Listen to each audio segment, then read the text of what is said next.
আসসালামু আলাইকুম রহমতুল্লাহ। আশা করি সবাই ভালো আছো। তো আজকে আমরা 102 পেজের লেসন 2 নিয়ে আলোচনা করব। টপিকটার নাম হচ্ছে হোয়াট হ্যাপেন্স ইন বাংলাদেশ, মানে বাংলাদেশে কি ঘটে। হ্যাপেন মানে ঘটা। তো এখানে কিছু কিওয়ার্ডস আছে। প্রথমটা হচ্ছে প্রলংড। প্রলংড বলতে দীর্ঘস্থায়ী করা, মানে কোনো একটা জিনিসকে টেনে লম্বা করা বা অনেকটা সময় ধরে কোনো কিছু করাকে বোঝায় হচ্ছে প্রলংড। ক্রপ। ক্রপ বলতে হচ্ছে সাধারণত তোমার শস্য দানাগুলোকে বোঝানো হয়। অ্যাডভার্স মানে প্রতিকূল। তারপর ওয়াটার লগিং। ওয়াটার লগিং বলতে সাধারণত জলাবদ্ধতা বোঝায়, অর্থাৎ একটা নির্দিষ্ট এলাকায় যখন পানি সেখান থেকে যাইতে পারে না এবং অনেক দিন যাবৎ সেখানে আটকে থাকে, সেটাকে বলা হয় জলাবদ্ধতা। ল্যান্ডস্লাইড। ল্যান্ডস্লাইড হচ্ছে ভূমিধস। স্পেল মানে হচ্ছে তোমার কাল বা পিরিয়ড অফ টাইম বোঝায়। স্যালিনিটি। স্যালিনিটি হচ্ছে লবণাক্ততা। কোস্টাল। কোস্টাল হচ্ছে উপকূলবর্তী। আর ডিফরেস্টেশন, এটা তো সবাই বুঝি যে বৃক্ষ নিধন, অর্থাৎ গাছপালা কেটে কেটে যখন বনকে উজাড় করে দেওয়া হয় তাকে আমরা কি বলি, ডিফরেস্টেশন বলি। তো এখানে এই নাম্বারটা দেখতে পাচ্ছ, Samina Arif are very upset to read about the effects of climate change.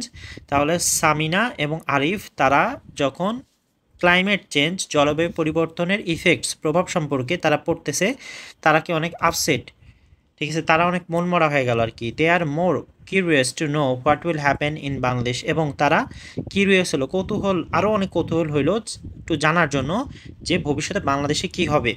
তো তাদের এই read the following text to know about this, এবং তারা যেটা জানতে চাইলো ওইটাই এখানে মূলত দেওয়া।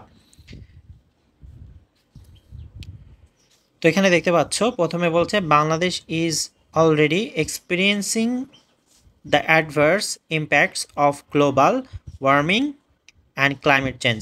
তাহলে আমরা যদি দেখি ক্লাইমেট চেঞ্জ মানে জলবায়ু পরিবর্তন, গ্লোবাল ওয়ার্মিং মানে বৈশ্বিক যে উষ্ণতা, আর অ্যাডভার্স ইম্প্যাক্ট, অ্যাডভার্স মানে প্রতিকূল যে প্রভাব, আর ইম্প্যাক্ট মানে প্রভাব, আর এক্সপিরিয়েন্স মানে তো জানোই অভিজ্ঞতা।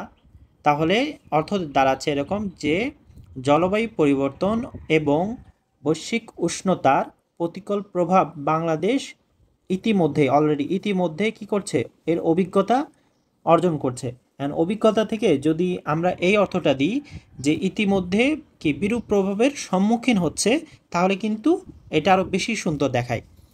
Summer summers are becoming hotter. তাহলে আমাদের যে গ্রীষ্মকাল সেটা কি হচ্ছে, আরও বেশি গরম হচ্ছে।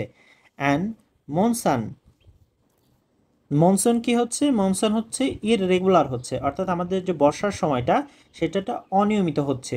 যদি এখন সময় খেয়াল করো, এখন কিন্তু বাংলাদেশে তোমার বর্ষার সময়টা কিন্তু চলে গেছে, বাট স্টিল বৃষ্টি হচ্ছে, এখনও বৃষ্টি হচ্ছে। তো এটার কথাই বলতেছে, there are untimely heavy rainfall causing water logging and landslides. Water logging মানে কি বলেছিলাম, জলাবদ্ধতা, আর ল্যান্ডস্লাইডস হচ্ছে তোমার ভূমিধস।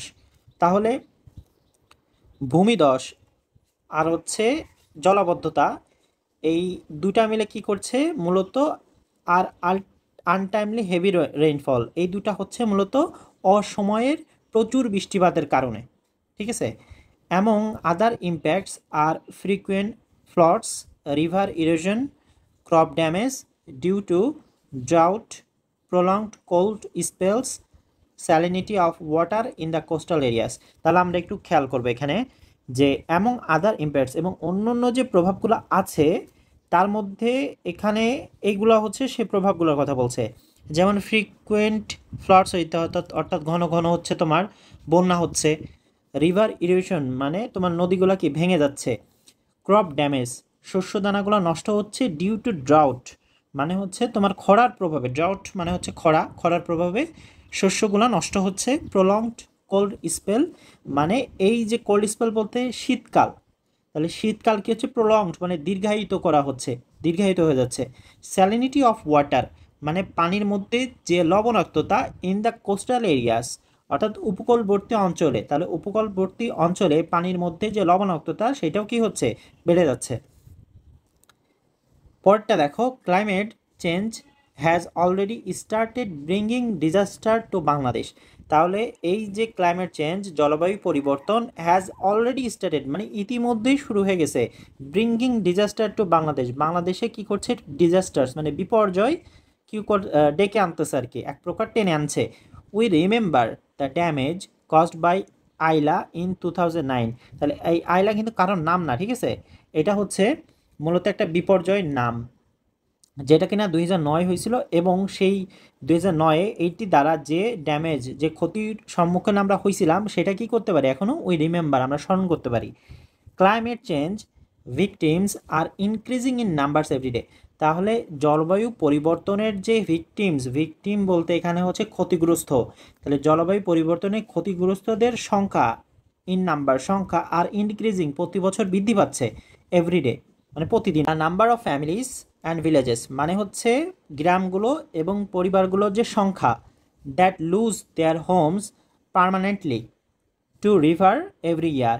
তাহলে প্রতি বছর আমরা ভেঙে ভেঙে পড়ছি, ঠিক আছে, তো প্রতি বছর পার্মানেন্টলি মানে চিরস্থায়ীভাবে, তাহলে প্রতি বছর তোমার গ্রামের এবং পরিবারের যে সংখ্যাটা, সেটা কি করে, নদীর কাছে যে তাদের চিরস্থায়ীভাবে তাদের যে বাসাবাড়ি হারিয়ে ফেলছে, is one of the highest in Bangladesh. এটা হচ্ছে বাংলাদেশের সর্বোচ্চ কি, সর্বোচ্চ হচ্ছে বিপর্যয়, যেটা যদি সংক্ষেপে বলি তাহলে বাংলাদেশের মানুষরা প্রতি বছর বিপর্যয়ের কারণে তোমার তাদের বাড়িঘর হারিয়ে ফেলে, এটা হচ্ছে সবথেকে বড় আমরা বিপর্যয় বলতে পারি।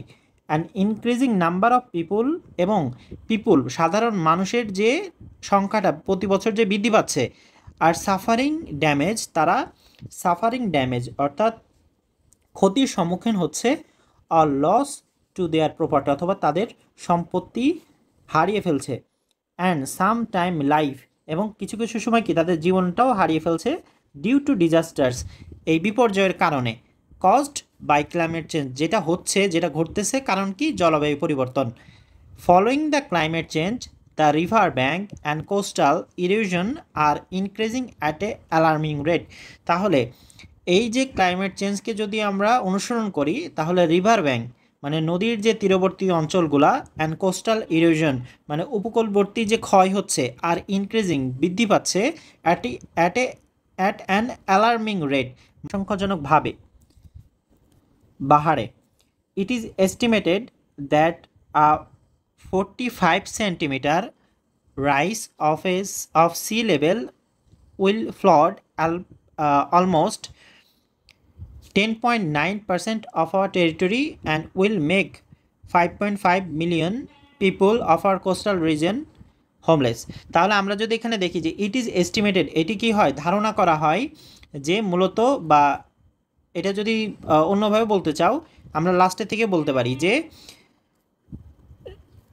আওয়ার কোস্টাল রিজিয়নস হোমলেস মানে আমাদের যে তীরবর্তী অঞ্চলে মানুষ কী হয়ে যাবে, গৃহহীন হয়ে পড়বে। কত সংখ্যাটা কত, 5.5 মিলিয়ন মানে প্রায় 55 লাখ মানুষ।